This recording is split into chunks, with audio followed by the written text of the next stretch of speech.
Definitely, my first choice of career is to gain a training contract and work as a solicitor here. It shouldn't discourage someone from applying. So, if you're not even near their entry requirements, your application is probably going to get discarded.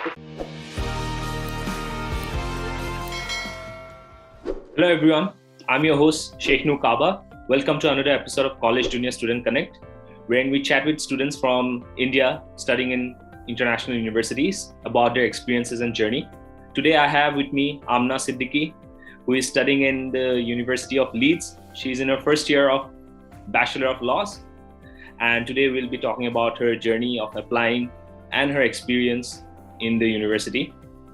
So hi Amna, how are you? Hi, I'm very good. How are you? I'm good too, thank you. So before we start, why don't you tell me a little bit about yourself? Okay, so I'm from Delhi, India, and I am studying here at University of Leeds in my second semester currently, and it's been a very good experience, and I'm very looking forward to this. Okay, that's nice. So Amna, so the first question, you went to University of Leeds right after your class 12, right? Yes. Okay, that's a big step. Usually people go after mostly for the masters. So what made you decide to pursue your bachelor's abroad? So mostly I looked into degrees which are like shorter and had good employability opportunities. So I knew I wanted to do law since like 10th grade.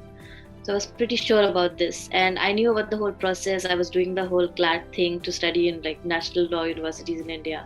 But I looked at the UK scheme and everything. I saw the degree is only 3 years in duration, and it has really good employability opportunities, and it gives you a lot of experience. Like if you want to be a solicitor, you have a lot of open days to exit, a lot of vacation schemes, and if you want to be a barrister, you can apply to a pupillage things, and if you want to do research, you can even do that. So I just thought there's so many options, and I'm not sure about what I exactly want to do in law, so I decided to go with UK. Okay. So the employability option, the opportunities was one main factor for you for deciding to pursue your bachelor's in UK, right? Yes, definitely. So right now, Amna, what have you spoken to any seniors who are from India who is employed in UK? Have you met anyone or like interacted? Particularly. Okay. Not in this particularly, but I have spoken to international students who have been studying here, mostly some South Asians. So they have gotten some training contracts in like top UK law firms, and they're waiting to finish their degrees. So they will, as soon as they finish their degrees, they're gonna start their training contract, and then they start working. So you being an Indian, basically you being an international student, is not a bar for you getting an employment in the law firms in UK. Am I right? Yeah, I definitely do not think there's a bar. I just think that I might have to work a bit harder for it, but definitely there's like a high chance, so not at a disadvantage. Okay. So my second question would be, Amna, how did you decide on Leeds? I mean, I myself studied abroad, and I know it's a huge, long process, and narrowing down on the university that you want to go to. It's a big call. It's a big decision which you take. So how did you narrow down? How was it always UK for you, and then you wanted to go forward, or was it like you're looking forward? Other countries are also options for you.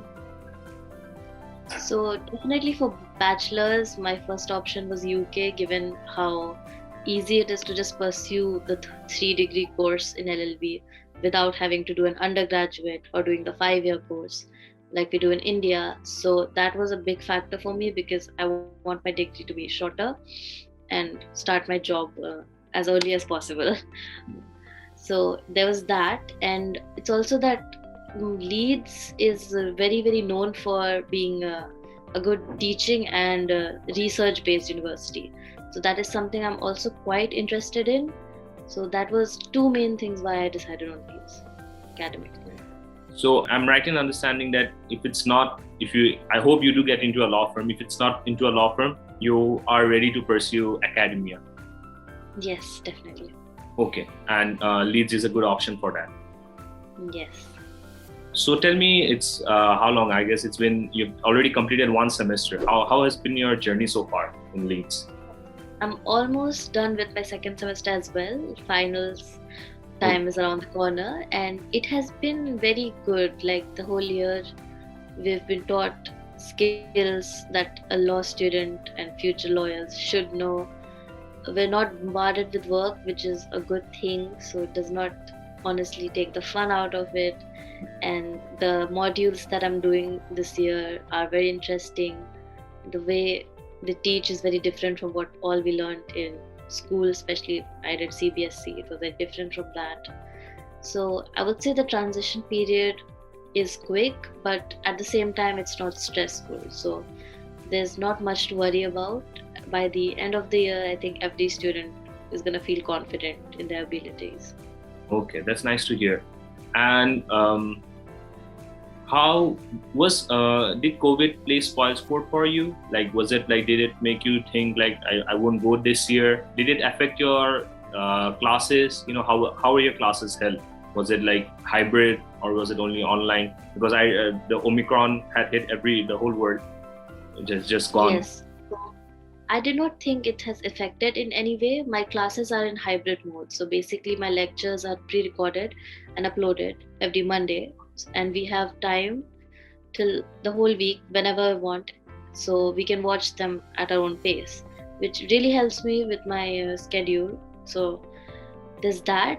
Then I have seminars which are in person, which there's small group around 20 students and one teacher, where we discuss things like a regular interactive class.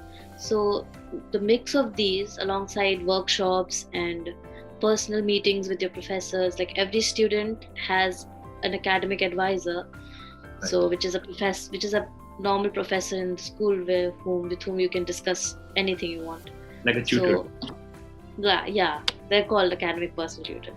Yeah. So there's that, and so everything combined, there's all the support I need. So I never felt like I was at a disadvantage. So you said the lectures are pre-recorded.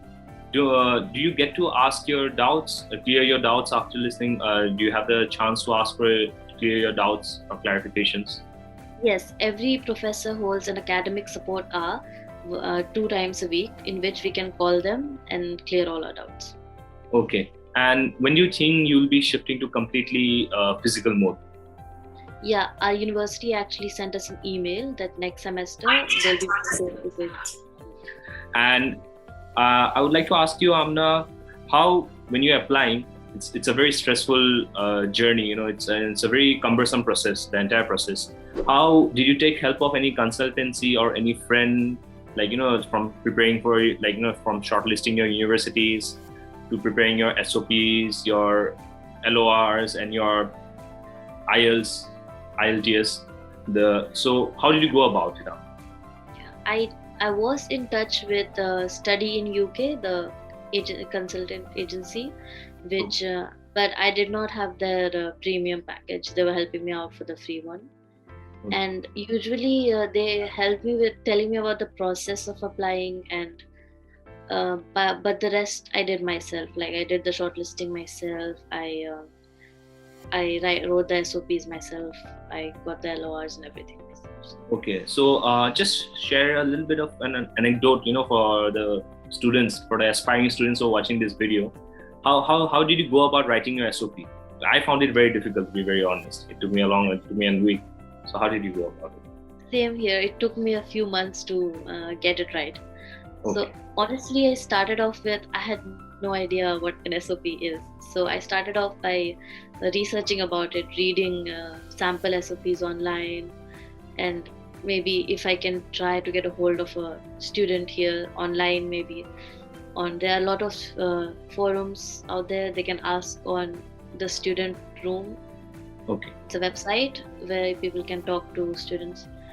I asked there, I read samples, I watched videos, mostly how to write a good SOP. Okay. And then I just started writing it down in a document without any hesitation. Whatever came to my mind, I put it down. Then I spent a good amount of time editing it, then rewriting it, having it checked by my supervisors in school, like teachers and stuff. And yeah, then I had it. Okay, a personal question. Like, what do you think was the main factor which got you into Leeds? It's pretty difficult. I would say it was a few things. It was my SOP, it was my LORs, but most importantly, it was my grades. Grades. So would you say like grades are an important factor? Like we all know grades are an important factor, but how much would you say weightage would you, out of like on a scale of 0 to 10, how much weightage should someone give to their grades, if they want to go and study abroad?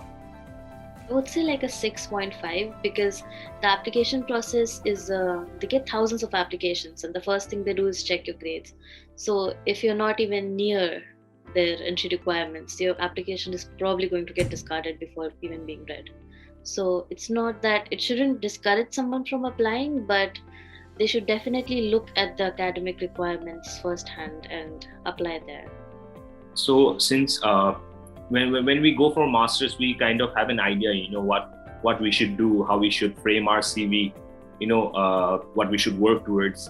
Since you have gone for bachelors, so what would you advise the students to focus on apart from the grades, for them to get accepted? What extracurriculars they should do, or if it's necessary, what else is necessary, apart from the grades?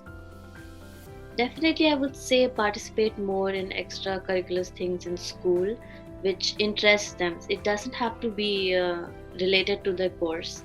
If they like to do music or anything, they should do that, and they should write about it in the SOP. But at the same time, they should try to look for internship experiences, open days, and everything, which they can attend online and gain experience, because I found them very insightful.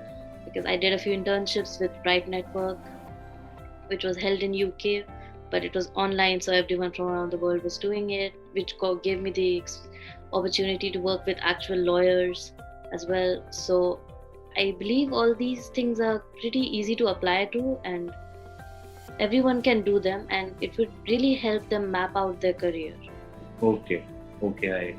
So I'm pretty sure like you were very focused, and like as you said, you were planning for it you wanted to do law from the 10th grade, you were sure.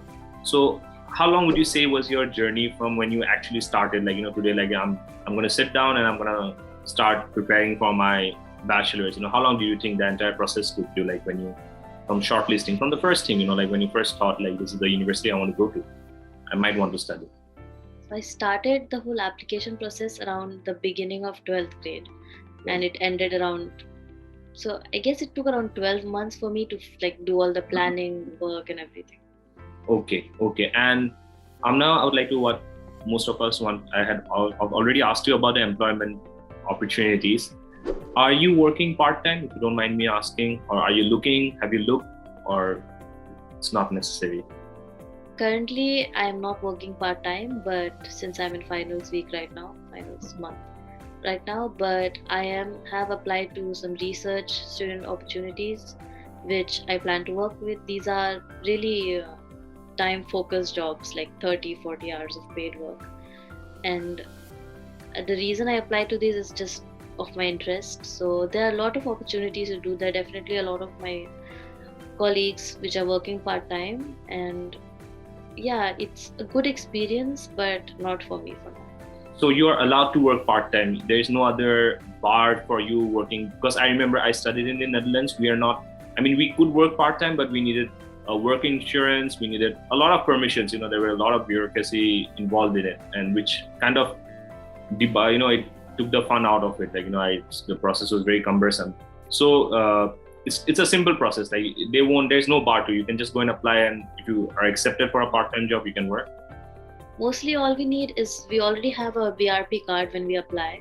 We also might need a national insurance number, which we can apply from the government website, and you get it in like 3-4 weeks. Okay. That is pretty much all you need, but the restriction is that you can only work 20 hours a week while you're studying, and during holidays you can work as long as you want. So the national insurance thing, is it? Do you have to pay for it, or is it? No. It's free of cost. Yeah, it's just like an application you have to fill out online. Okay, so everyone keep that in mind. In Netherlands, when you apply for the Dutch work experience, it was very expensive. So even if I wanted to do an internship, I had to apply for it. So I was like, I'm not gonna pay, and it was like around 600 euros or something. It was very expensive. So Amna, it has been really nice talking to you, and we have very less time. Hence, I would want to ask you more questions. If you guys have any questions, please do comment below, and Amna will be very happy to answer them, I'm sure. For sure, and, yeah. And I wish you all the luck for your coming years, and we do hope. Do you want to settle down in UK? I wanted to ask you that. I forgot. Are you wanting to settle down? Definitely. My first choice of career is to gain a training contract and work as a solicitor here. Okay, that's great. That's good. Best of luck. I really hope you do become a solicitor in UK. And for all the students who is aspiring to go to UK, University of Leeds, as Amna says, it's one of the best universities in UK. Thank you so much, Amna. Thank you. And best of luck for your exams. Thank you.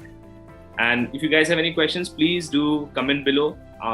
We'll try to answer them as much as we can. And do like our video if you have found it informational. And also do subscribe to our channel to keep motivating us to make more such videos. And if you want any other college to be covered, do let us know. Till then, work hard and catch up soon. Bye-bye.